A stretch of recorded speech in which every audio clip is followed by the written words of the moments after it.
mendapatkan pahala sedekah dan membuka puasakan di malam Lailatul Qadar, memberinya di hari genap atau di hari ganjil. Keluarkan aja setiap hari ya. Tapi insya Allah kalau emang Anda cuma mampu untuk di malam ganjil, fokus aja di malam 27. Malam 27 karena dalil-dalil itu lebih banyak mengerucut ke situ. Sampai sahabat Nabi Ubay bin Ka'ab radhiyallahu anhu sempat bersumpah dan mengatakan kami benar-benar mengetahuinya terjadi di malam 27. Tapi umumnya pendapat ulama mengatakan setelah mengumpulkan dalil-dalil keseluruhan, ditemukan ternyata dia berputar di malam-malam ganjil, bisa 21, bisa 25, bisa 23, 25, 27, 29. Allahu alam. Jadi saran saya kalau Anda mampu untuk bisa mengeluarkan setiap malamnya bagus.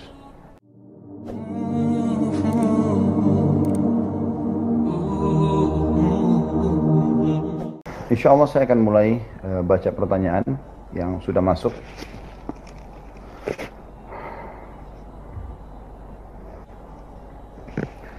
Assalamualaikum warahmatullahi wabarakatuh. Semoga Ustaz dan muslimin se-Indonesia selalu dirahmati Allah Subhanahu wa taala. Allahumma amin insyaallah. Dan semoga Allah Subhanahu wa taala menjaga kita dan menjaga negara kita dari segala mara bahaya, keburukan dan seluruh wilayah kaum muslimin bahkan seluruh dunia insyaallah.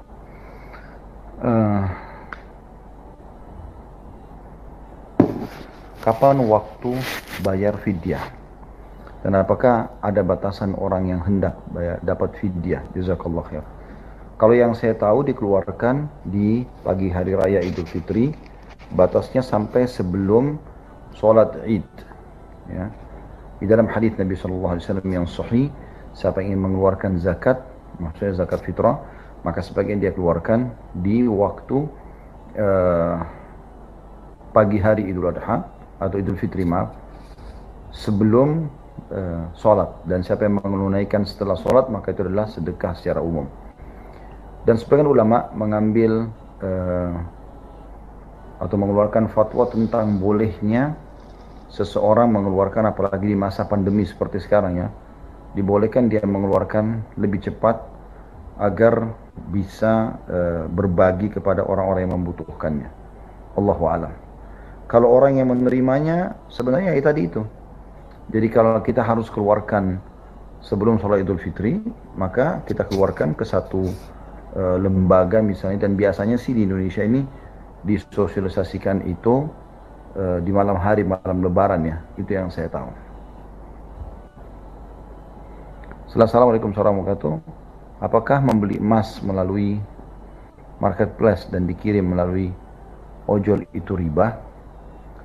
Yang saya tahu kalau emas itu transaksinya harus cash, ya dan biyat seperti itulah ya. Tapi saya tidak tahu kalau masuk ke dalam masalah ini ya, karena ini masalah-masalah kontemporer yang terbaru, harus kita tanyakan kembali kepada para ulama tentang masalah ini. Apakah memang di zaman sekarang dengan adanya transaksi online, emas pun juga dibolehkan dalam masalah itu? Allahu a'lam, gitu kan. Jadi insya Allah coba saya akan tanyakan kembali ini. Bismillah, nanti insya Allah tidak ada halangan, besok malam saya akan jawab itu ya. Selanjutnya,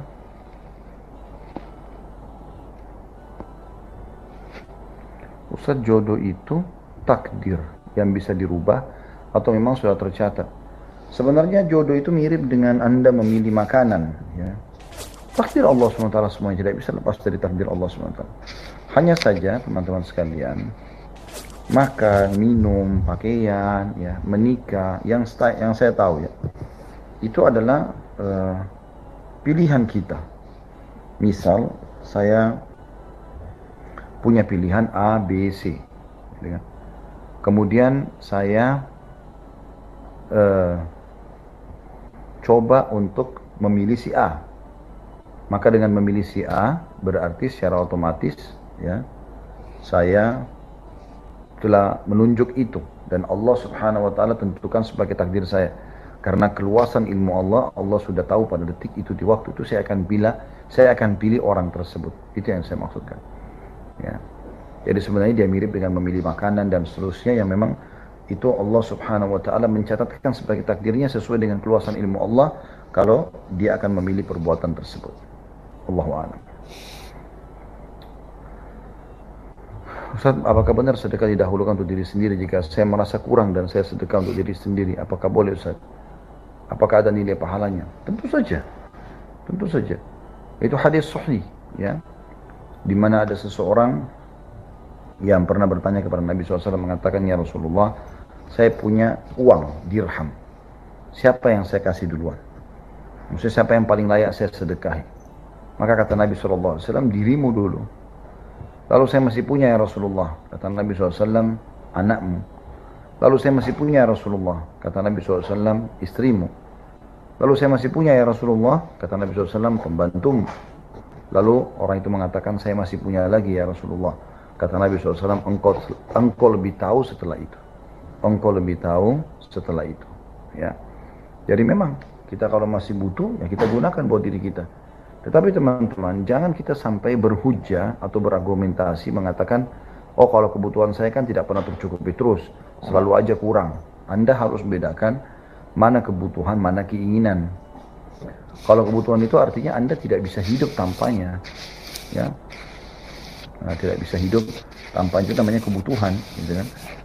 Maka kalau selama karena kebutuhan, tidak ada masalah, dahulukan diri Anda daripada orang lain. Tapi kalau keinginan ya, dan kebutuhan Anda sudah terpenuhi, maka disinilah saatnya Anda sedekah dengan orang lain atau kepada orang lain. Selanjutnya, setelah salam, waalaikumsalam, mau tanya, sering disebut durhaka anak pada orang tua. Pertanyaan saya, apakah ada orang tua yang durhaka pada anaknya? Nggak ada orang tua durhaka sama anak, tetapi ada orang tua yang berdosa, ya, karena dia membengkalikan hak anaknya, iya, tapi nggak dibahasakan durhaka. Kayak misalnya, kalau anak mengatakan pada orang tuanya, ah ibu ini, ah ayah ini, itu sudah cukup masuk dalam bab durhaka, kan gitu.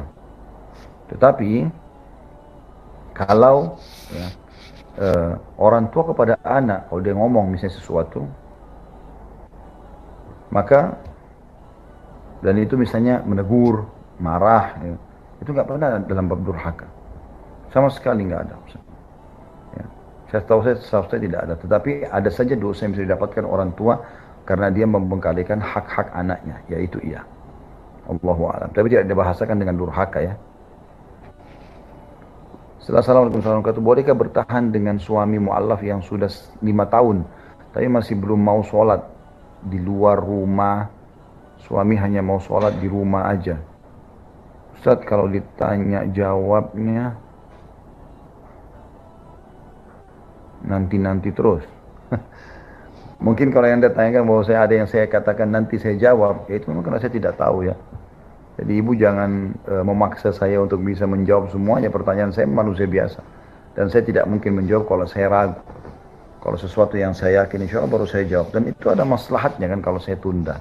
Itu dulu yang saya jawab. Kemudian kalau Anda mengatakan apakah bolehkah bertahan dengan suami mu'allaf yang sudah 5 tahun tapi masih belum mau sholat di luar rumah. Suami hanya mau sholat di rumah. Tentu saja. Apa salahnya? Sholat di luar rumah, di masjid, itu kan masih khilaf di antara ulama. Jumhur ulama yang dikepalai oleh Imam Ahmad rahimahullah atau rahimahumullah semuanya, itu memang mengatakan sholat di masjid wajib. Tetapi Imam Syafi'i rahimahullah mengatakan sunnah muakkadah. Ini masih khilaf di antara para ulama. Jadi tidak mungkin Anda minta cerai dari suami mu'allaf yang memang masih sholat tapi dia sholat di rumah. Kan tinggal Anda mau suruh dia untuk menyempurnakan agamanya dengan sholat di masjid, kan begitu. Jadi harusnya bertahan, Bu, ya. Allahu a'lam.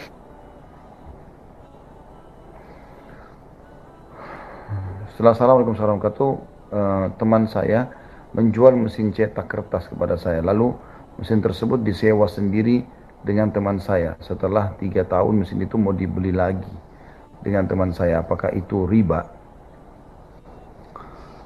Kalau mesin itu sudah putus harga, dia jual kepada Anda nih. Misalnya 1 juta rupiah. Sudah selesai, sekarang jadi hak Anda. Lalu orang yang sama datang, ternyata dia butuh dengan mesin itu. Dan dia mau buat akad baru dengan Anda. Akad baru sekali lagi, ya. Dia mau sewa. Dan Anda setuju dengan itu, maka tidak ada masalah. Sewa menyewa sekarang. Ya kan gitu. Sewa menyewa akadnya. Dan setelah sewa menyewa selesai, dia ingin membeli alat itu tidak ada masalah. Tapi selesaikan dulu akad sewa menjewanya. Ya, Allahu a'lam.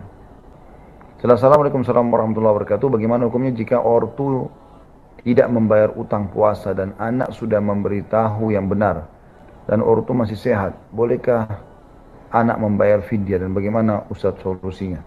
Enggak, dia kalau mampu enggak boleh dibayarin fidyah. Fidyah itu hanya untuk orang tua yang renta, yang tidak mampu. Itu yang Anda bayarkan fidyah. Pikun ya. Tapi kalau masih sehat tidak boleh. Ingatkan cukup. Dia berdosa dengan itu tentunya. Harusnya tidak boleh lakukan itu ya. Tapi Anda tidak boleh bayarkan fidyah kecuali memang sudah tidak mampu. Selanjutnya, Assalamualaikum warahmatullahi wabarakatuh. Bagaimana mendapatkan pahala sedekah dan membuka puasakan di malam Lailatul Qadar?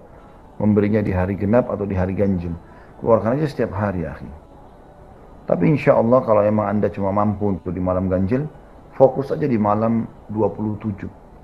Malam 27, karena dalil-dalil itu lebih banyak mengerucut ke situ. Sampai sahabat Nabi Ubay bin Ka'ab radhiyallahu anhu sempat bersumpah dan mengatakan kami benar-benar mengetahuinya terjadi di malam 27. Tapi umumnya pendapat ulama mengatakan setelah mengumpulkan dalil-dalil keseluruhan, ditemukan ternyata dia berputar di malam-malam ganjil. Bisa 21, bisa 25, bisa 23, 25, 27, 29. Allahu a'lam. Jadi saran saya kalau Anda mampu untuk bisa mengeluarkan setiap malamnya bagus. Jadi Anda cari misalnya satu pesantren atau satu komunitas yang memang orang-orang soleh, Anda minta saya mau kasih buka puasa selama 10 hari terakhir Ramadan, gitu kan. Ini uangnya. Jadi mereka keluarkan setiap hari sehingga Anda tidak luput lagi dari mendapatkan insya Allah pahala membuka puasakan di Lailatul Qadar. Semoga insya Allah kita termasuk orang yang mendapatkannya. Assalamualaikum warahmatullahi wabarakatuh. Apa bisa mahar emas kawin tidak sesuai yang tercantum di KUA? Apa boleh tidak sesuai? Di saat pandemi seperti ini, harga emas sedang tinggi. Kenapa Anda harus tidak sesuaikan? Gitu kan? Jadi berikan